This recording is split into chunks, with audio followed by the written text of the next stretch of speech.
in that theme, in that spirit of the character Geoffrey Chaucer in the movie A Knight's Tale.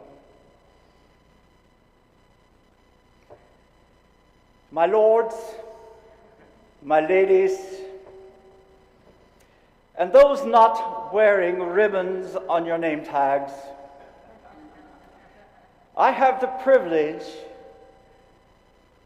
of introducing the Sultan of Science, the fanatic of physics, the lubrication of education, the titan of technology, the generator of non-descriptive keynote titles, your new president of SITE, the one, the only, David Slykhuis.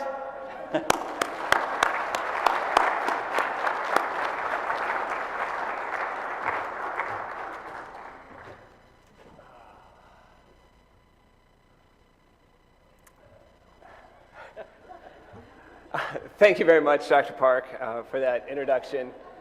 I really just thought you were going to say, I taught him everything he knows and just leave it at that, but that's okay. The first thing I actually had in my notes was to go over how do you say my last name, but thank you, that's already been covered, so I can scratch that off. It is Slykhuis. Yeah, it takes a little bit of practice. It's a little intimidating to see in print, except for probably our friends from the Netherlands here. It's a Dutch name, so they probably don't think it's that difficult at all.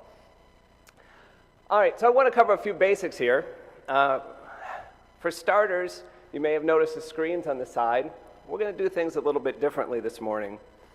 I know that many of you probably have your laptops and your iPads and your phones and your tablets and everything up, and it's not because you're checking your email and trying to figure out what you're missing at home. It's because, of course, you want to take notes and learn about what's going on. Well, I actually want you to use those today. I want to make this keynote participatory, and I want to extend it beyond this room. So I'm not going to put up any slides. I'm going to actually live tweet my own speech. And I ask that you might consider contributing to this. So as you see here, we have a feed with the SiteConf hashtag, so hashtag SITECONF, and that's going to stay up there throughout the whole time. And I can also see it here, so if you're wondering that you can sneak something by, I will see what you write, all right? And what I want to do is, I want you to be part of this speech. I want you to add comments. I don't want you to have to wait. I want it to be in real time. I want it to extend beyond this room. And if you would happen to follow me, if I pick up 100 followers really quickly, that's okay too. It's at PhDSLYK. All right, so. For this talk, I really have three goals. One is for you to learn about me. One is to learn about my views about information transmission. And one is to learn more about my vision for SITE. And I plan on using the questions in my title, who, what, where, when, why, and how, to accomplish these goals.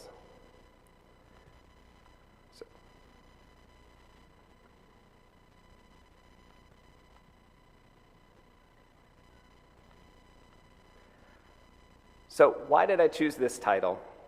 Well, I found online a quote by Jeremy Porter that said, "Why are the 5 W's and 1 H so important? Journalism purists will argue your story isn't complete until you answer all 6 questions." So my goal is to give you a complete story today and to answer all 6 of those questions. So let's start with the first one. Who? So who am I? At the moment, excuse me, I happen to be a man of quite a few titles. Let's start with the basics. I'm an associate professor of science education at James Madison University. I'm also the director of the Content Teaching Academy at James Madison University, where we bring on about 400 teachers each summer for a week-long residential professional development. I'm the co-director of the JMU Center for STEM Education and Outreach. I'm a Microsoft Distinguished Faculty Fellow. And most relevant to today, I'm the incoming president of SITE, and will be president for the next 3 years. At JMU, we have a slogan that is to be the change. And I hope that this slogan applies really to us here at SITE as much as it applies to what we do at JMU.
However, those titles don't really fully define who I am. I'm also a husband and a father. My wife is a third grade teacher, and I have two daughters who are now age 15 and 11, a sophomore and a sixth grader, respectively. One of my wife's favorite teachings whenever we go out to a social gathering is to tell everyone that she actually teaches and I just talk about teaching.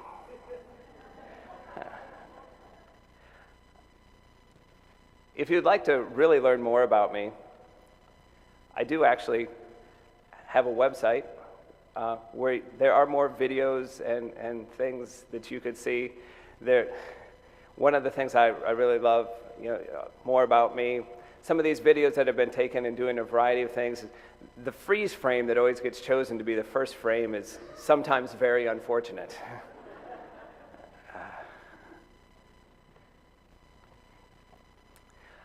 So what else about me? I'm also a sports fan. If you're from the US and into the NFL craze, I'm actually a Minnesota Vikings fan. Thank you. It was not a great last year, but there's always next year. I also like sports on campus at JMU. One of the sports we follow the most, because I have two daughters, is actually the JMU women's basketball team, and they will be playing in the NCAA tournament later this week. What else? I have been known to enjoy an occasional beer, or two, or three, particularly the craft beer movement. I enjoy that.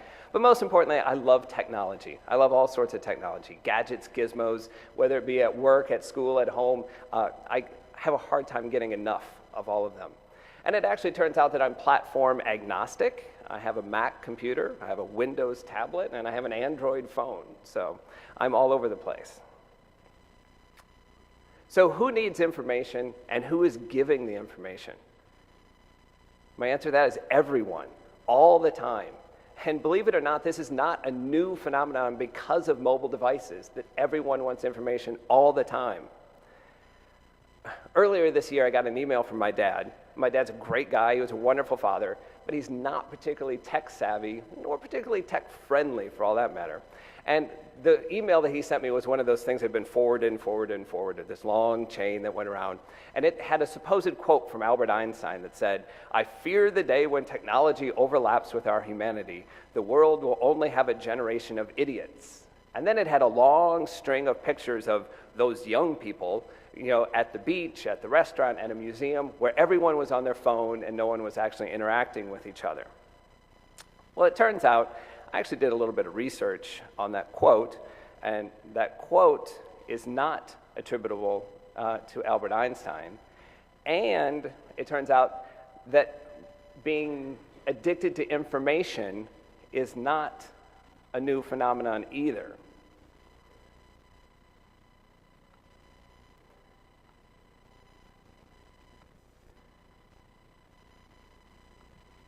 Here's a picture from a train ride in 1955. People are not being any more social here than those young people on their phones. It turns out that everyone wants information, and everyone wants it faster. That is really why we have mobile devices, and that's why we carry them with us all the time. We want to be connected to information. We want to be connected to each other. We want to know the latest and the greatest about what's going on around in the world, what's happening in the news, what's happening in society. And if you aren't a Twitter user, which I obviously am, this is really what I love about Twitter. You can get more information and you can get it faster. Very rarely do I hear about something that I haven't already known about from Twitter, because you can get the information that you want and you can get it faster. Everything is online now. All the facts that you need are online, and they are within arm's reach, as you almost always have a mobile device, something that is connected and online that you can get your hands on at all times. Now, all of the facts are online, and I think that's an important part there, because there is a lot of factual information out there, but it takes some knowing of what is a fact and what is not a fact and what are fake facts. As if you spend much time on Twitter, you know that there are fake Twitter accounts, that they are spreading different things, and even going online, you have to be able to vet the information that you get. And really, I think that's a skill that students need now, to be able to know the proper art of searching and verifying information. There are some people, believe it or not, that would tell you, and I'm sure that's no one here in this room, that mobile devices are a threat to education. And I want to start now an analogy that I'm going to revisit several times throughout this speech that goes back to the mid-1970s, when there was another handheld threat to education. And I think you will be amazed at some of the parallels between this threat to education and what is perceived as the threat to education now.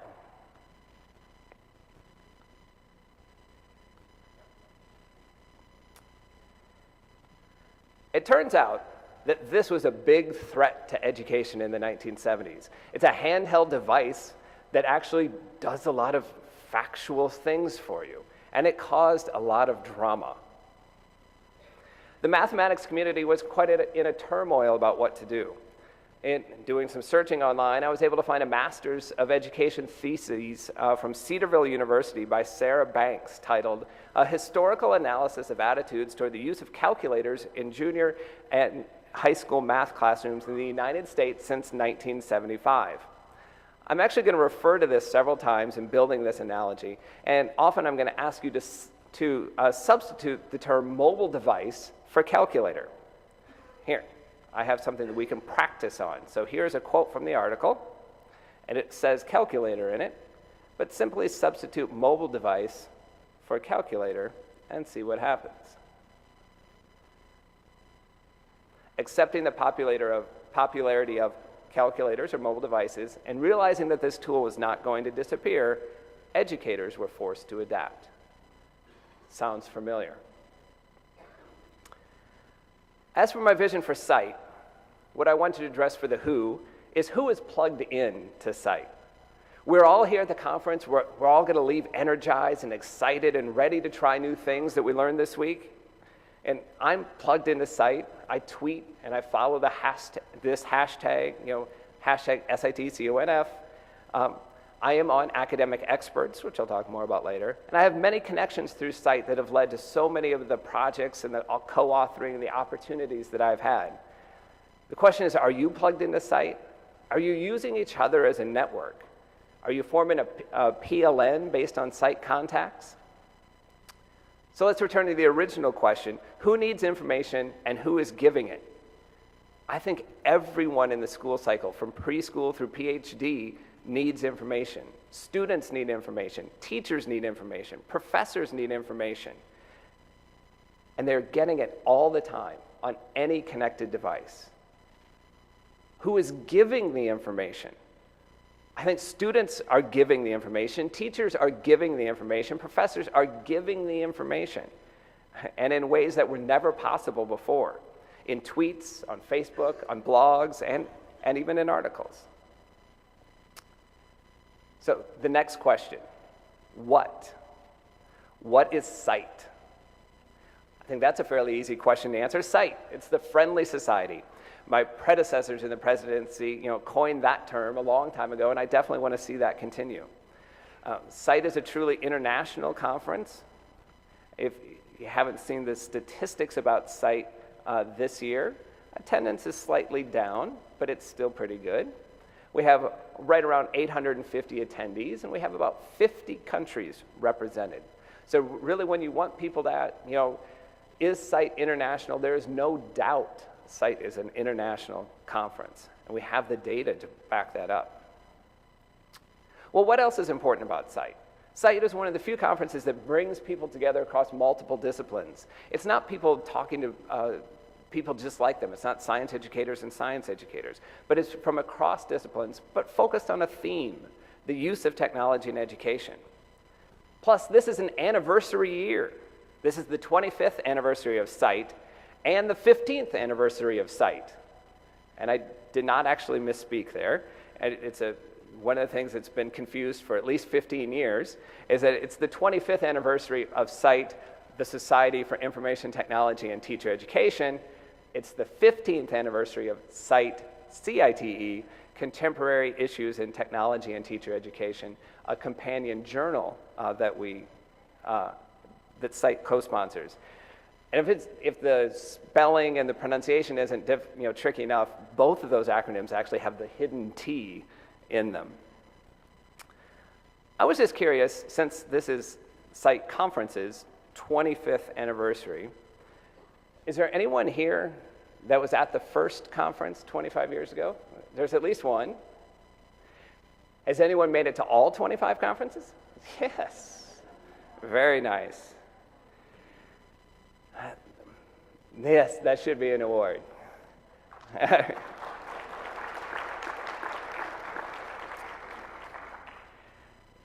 Of all the things I tweet today, this may be the one I'm going to regret the most. 25 years ago, when SITE began, I was a 15-year-old sophomore in high school. Yeah. I was not at the first SITE conference at that time. Although I was, even at 15 years old, very interested in technology. I showed that picture to my daughter, who's currently 15. She was very scared. So what information is needed? Well, I think that depends a lot on your context. So we talked about a little bit that facts are readily available. Let's quickly move on to another tweet so that doesn't stay up. So facts are available. They can be obtained from any online search, from any device, but that's not the important part about getting facts. The important part is, what are you going to do with those facts? So to build another little analogy, a little picture here, I think having a bunch of facts is like having a pile of bricks. So you can have all the facts in the world or all the bricks in the world sitting around. But just because you have a bunch of bricks doesn't mean that you know how to build a building. It's our job as teacher educators and our pre-service students' job as future teachers to know how to teach students how to build the building. The building blocks, the bricks, the facts are more readily available now than they ever have been. So the question is, are we challenging our students to build even bigger and better buildings than have ever been done before? The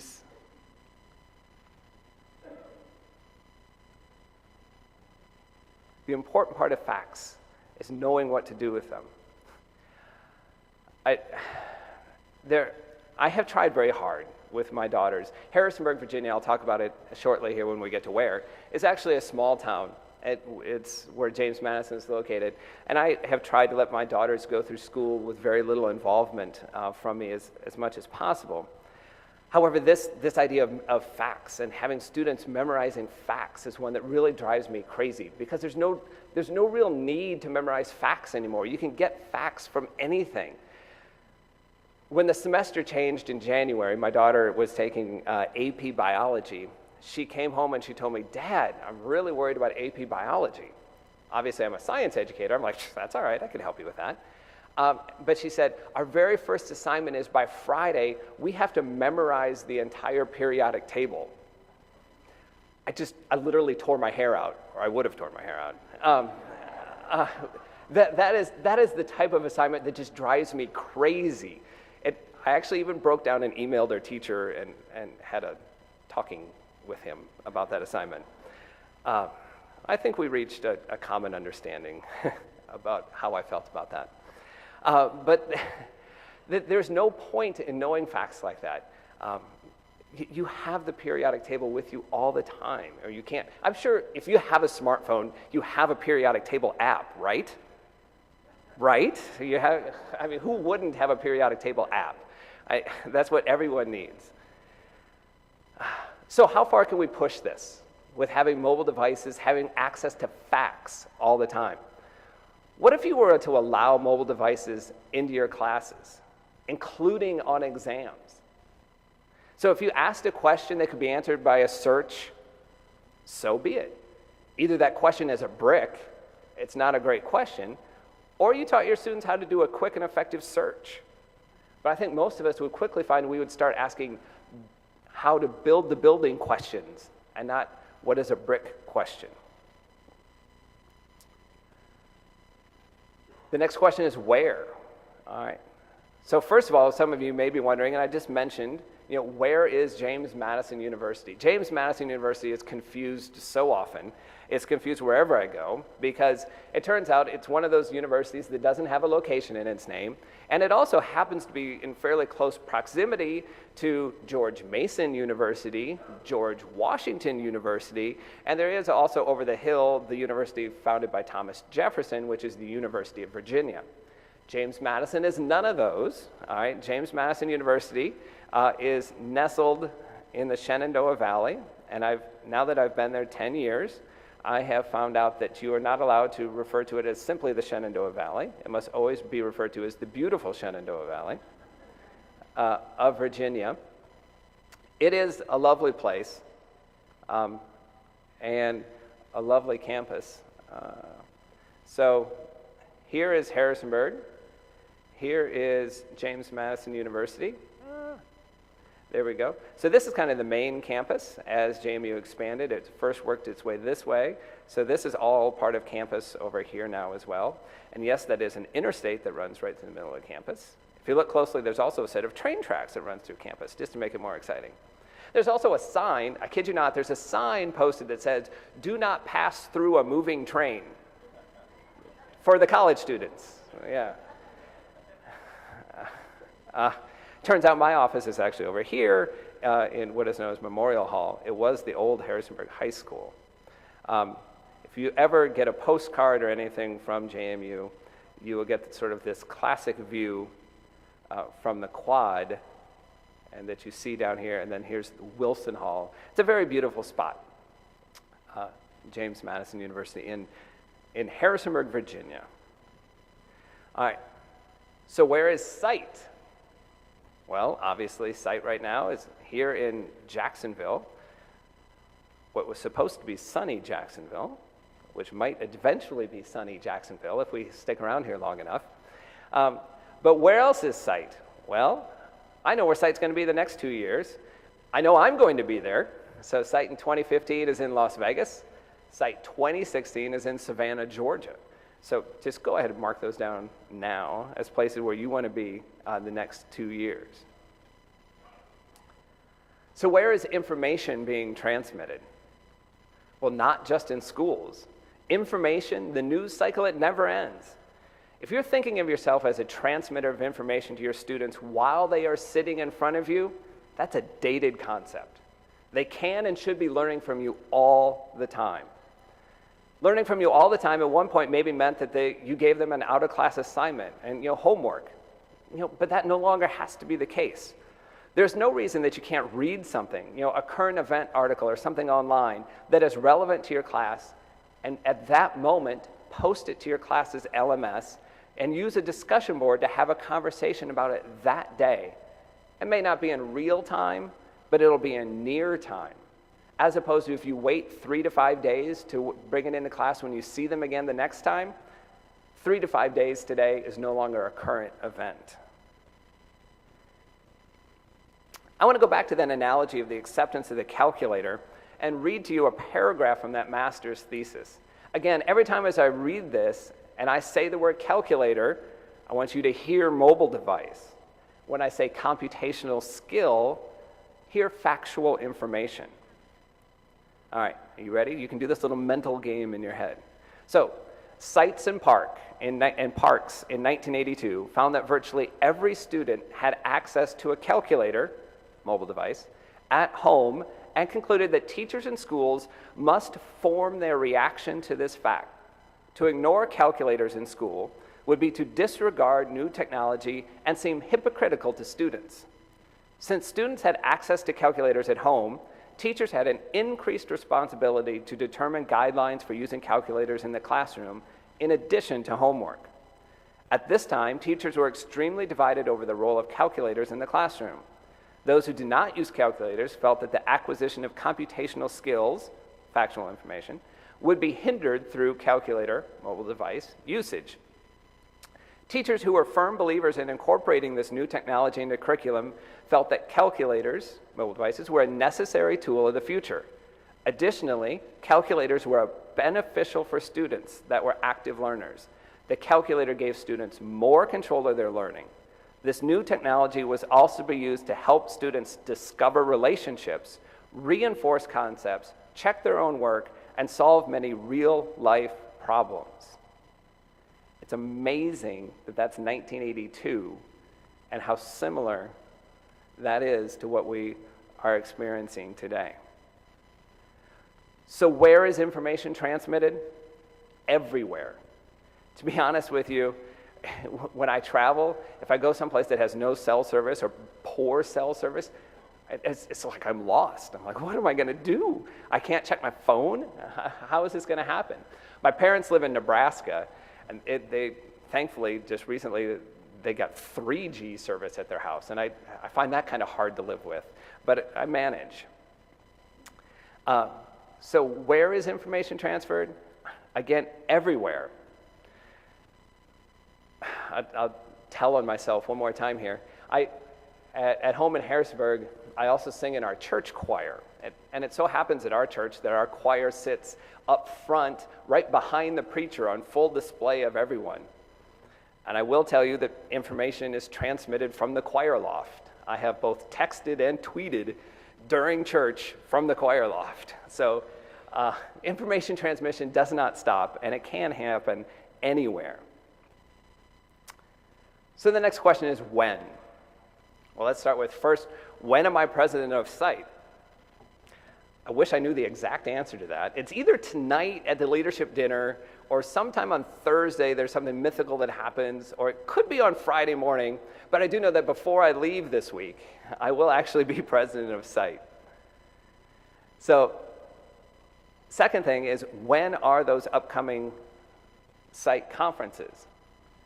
Turns out that information is available as well. So the Las Vegas SITE Conference is March 2 through 6 in 2015. Savannah, Georgia is March 21 through 25, 2016. Now that you have the location, now you have the date, you should be entering those into your calendar right now. So make sure that you get those down. I think one of the most important things that we need to do is we need to continue the conversations. We need to continue to network. We need to continue to be involved in SITE from Friday, March 21 through Monday, March 2nd on 2015. We need to make sure that SITE is not, when you think of SITE, that you don't just think of the conference. When you think of SITE, you need to think about an organization. When you think of SITE, you need to think about connections to other people. The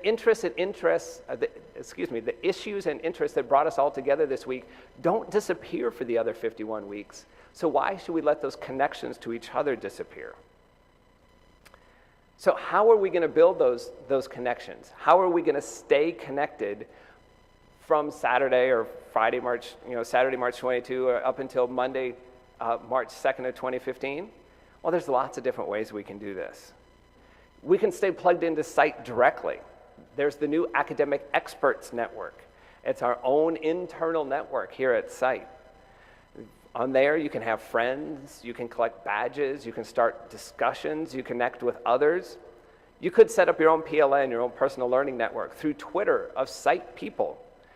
This column has lots of active SITE people. You can join a SIG. Not can join a SIG, you should join a SIG. You can go to a SIG meeting if you're a teacher education today. You should go to a SIG meeting today. And then you can also be a little bit wild and crazy and connect face-to-face with people here at the conference too, and continue those conversations through things like email, even though that's a little dated, to do something like that. So when are we going to change our framework about information technology from sort of a newspaper model? There is no reason to hold on to a model of information coming to us, including coming to our students on a set schedule. When are we going to accept and embrace the paradigm shift in how information is communicated? Is yesterday a possible answer? How can we not be embracing the abundance of information that is available and available in an instant? The internet allows people to get information essentially at any time, at any place. And you may wonder, well, who uses the internet? And you probably think, well, everyone uses the internet. It turns out you're actually very close to correct if you believe that everyone uses the internet.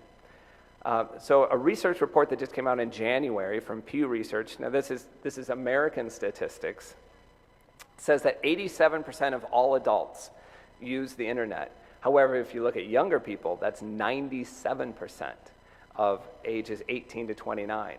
And look at that next fact. I think that's kind of the scariest fact in there.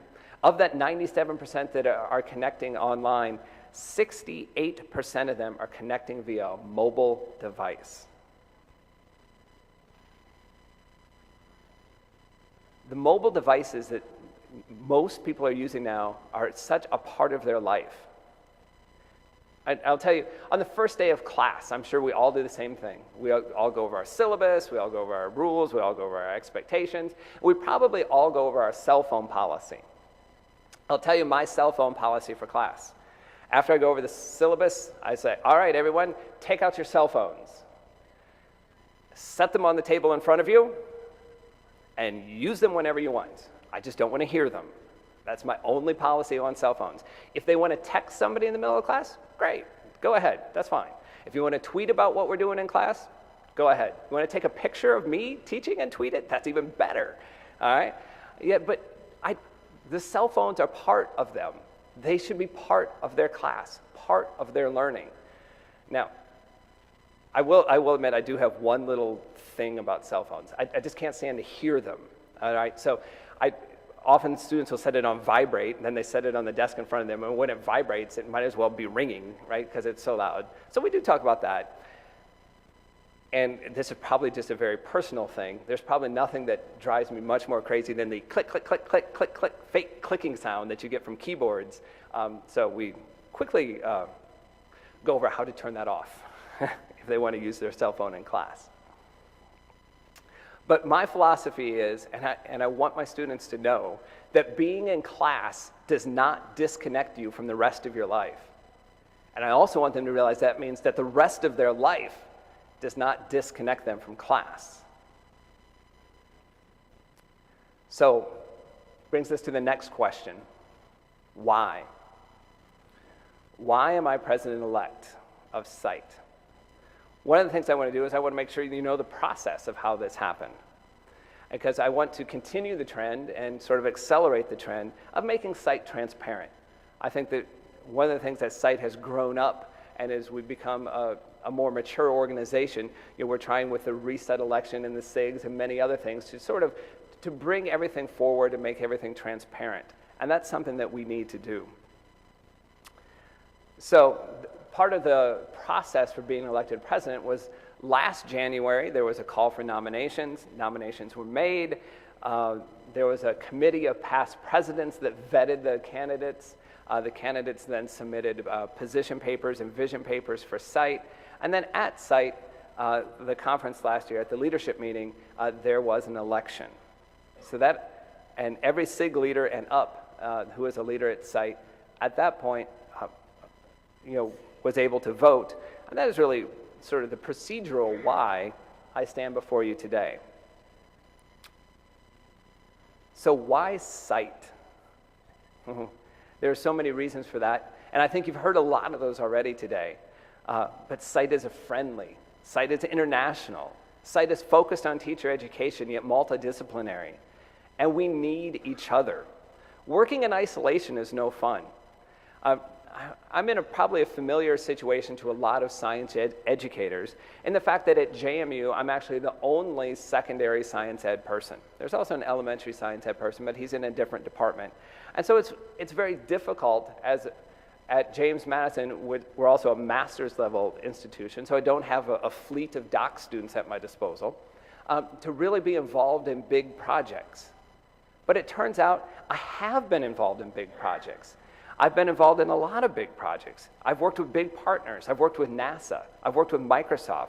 I've worked with colleagues at UVA, at William & Mary, at NC State. And every single one of those projects, every single one of those connections was through SITE. It was through connections I made here. It was through people I met here. It was through getting to know each other here and knowing that we have common interests, that we want to work together, that made all of those things possible. You need the support, and you need those connections that your friends here at SITE can bring you. So why do we need to shift our thinking in relating to information? Well, I heard this yesterday at a presentation as well, is that we need to meet students where they are. That's one of the conditions for learning, meeting them where they are. And where are they? They're on their phones. That's where they are. And so one of the things we need to do is we need to meet them there. This means teaching our pre-service teachers in ways that are relevant to them, and more importantly, teaching the pre-service teachers to meet their future K-12 students where they are. The students of today are different. They expect to be connected all the time. They expect to be part of something bigger, and they expect you to help them get there. How are we going to help get students turned around? I think technology is part of that answer on how we can turn around the next generation.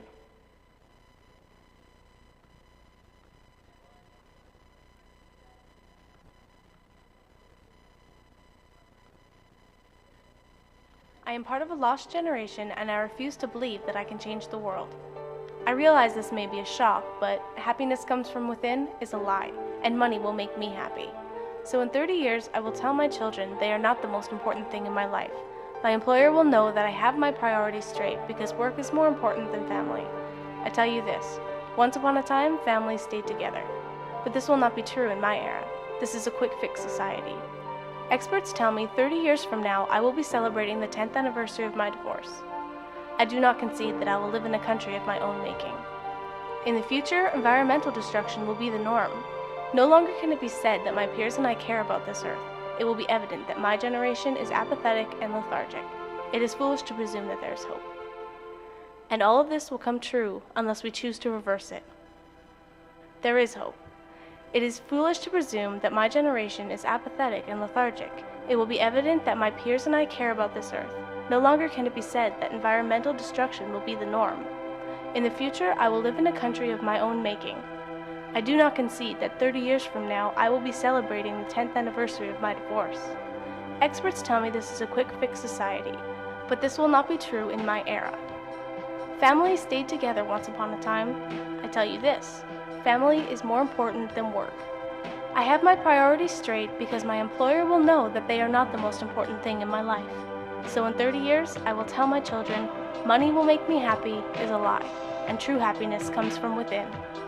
I realize this may be a shock, but I can change the world, and I refuse to believe that I am part of a lost generation.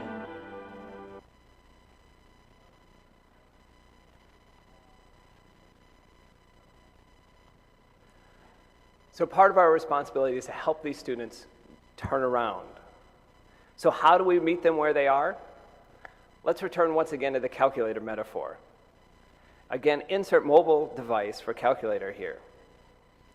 Educators insisting on calculator usage in the classroom focus on the benefits and increased motivation and desire to learn from students as reasons to utilize these new devices. I think that's something we all want for our students, to have them have increased motivation and a desire to learn. I think that we encourage our students to be active learners all the time. We often use the phrase that we want them to be lifelong learners. How about we start that by helping them be all-day learners? They have their cell phones with them all day. There's no reason they can't learn all the time.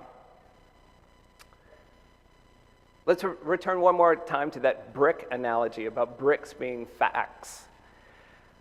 I was fortunate enough on a recent trip to have the opportunity to go to the top of the Burj Khalifa in Dubai. It's the world's tallest building. It is very, very tall. And what I want to know is, why aren't our students in our classes being taught to build the Burj Khalifa? We should be challenging our students to do new and better things than students have ever done before, because they have access to information like no other students in history have ever had. So how? How am I going to lead SITE? Well, I want to keep SITE moving in the direction that it's going. It's being friendly, being helpful, being international. I want to increase the communication from SITE leadership to SITE members. I want to increase the transparency about SITE policy and decisions. And I want to make SITE become a part of your year, not just during 1 week in March. So how can SITE help you? How can SITE help you stay connected? As I mentioned before, one possible solution is academic experts. It turns out one of the things that you can do in academic experts is start discussions. And so in preparing for this, I started a discussion in academic experts. And there's a link to it right there that anyone who's on academic experts can join that discussion. And basically what that discussion is what the prompt there for that discussion is: what would it take for you to keep coming back to academic experts between conferences? I don't know about you, but I use academic experts right now as the event planner for the week. Picking your sessions, doing your calendar. It actually exports to your calendar so you can import it to to whatever calendar that you're using. It can show up. But what else can we use academic experts for? That's what I want to know from you. I want you to go here. I want you to participate in this discussion and let me know, what would it actually take for this to be a place for you to check? And not just to check while you're here, but to check during the year, a place to find information, a place to make connections with each other.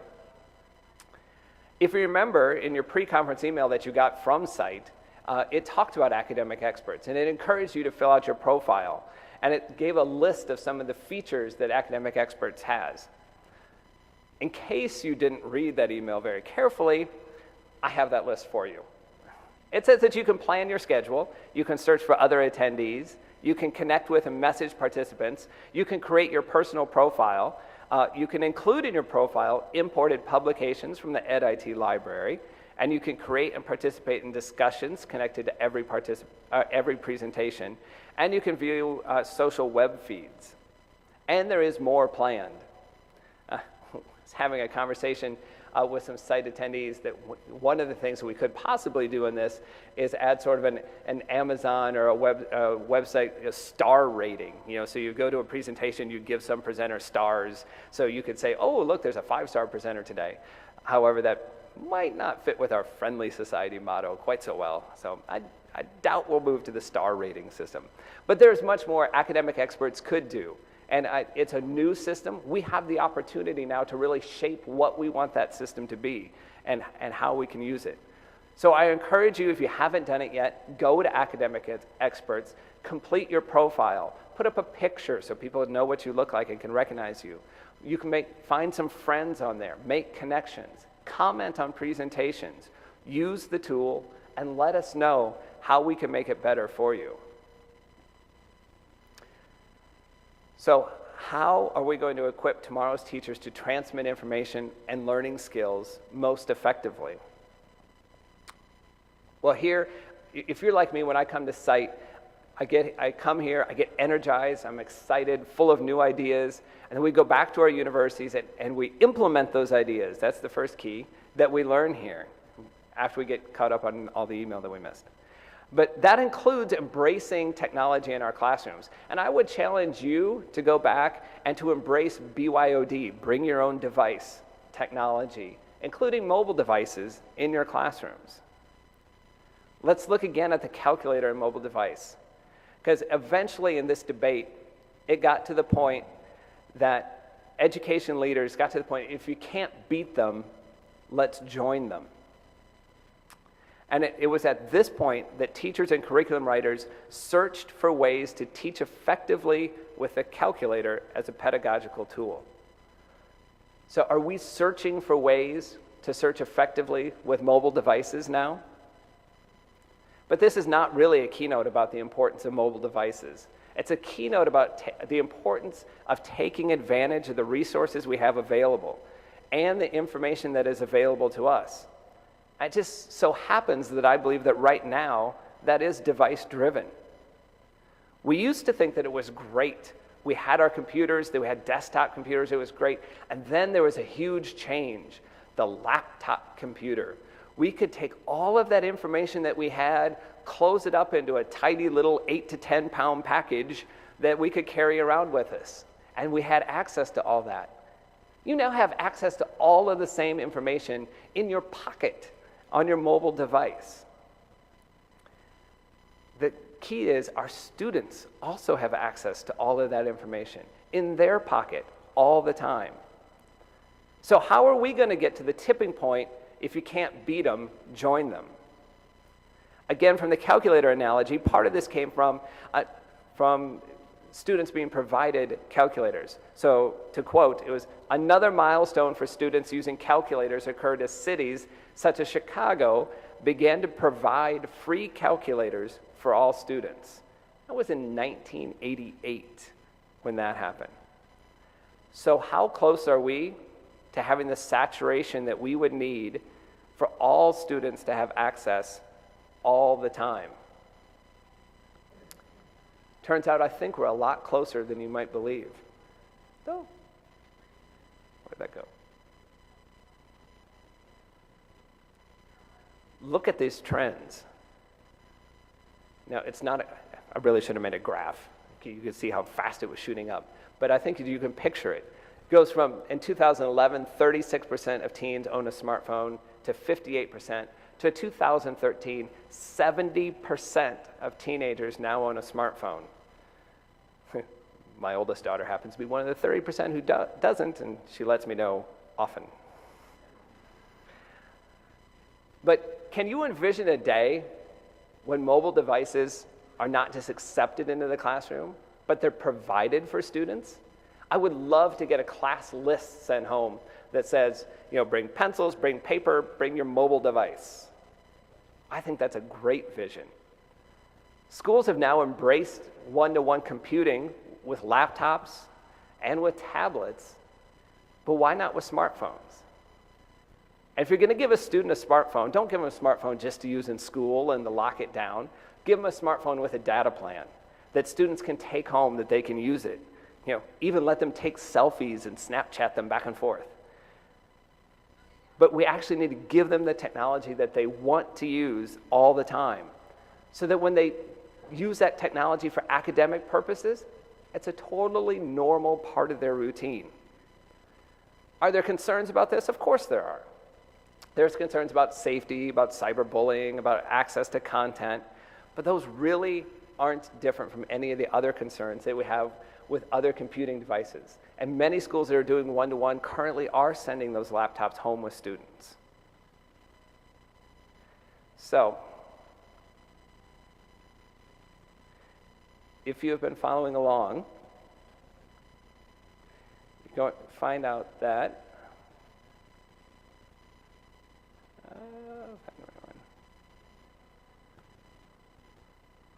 we've gotten to the point where I have now sort of checked all of these boxes: who, what, where, when, why, and how. I hope that you are thinking that you've gotten a complete story. I hope that you've learned about me.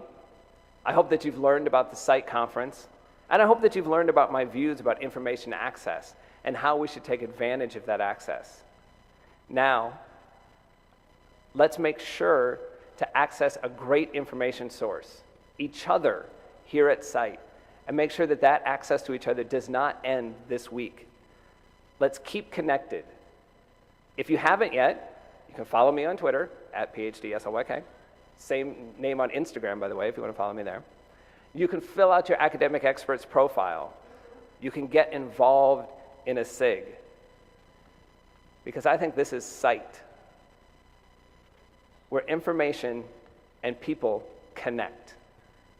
Have a great conference, and thank you so much for this opportunity.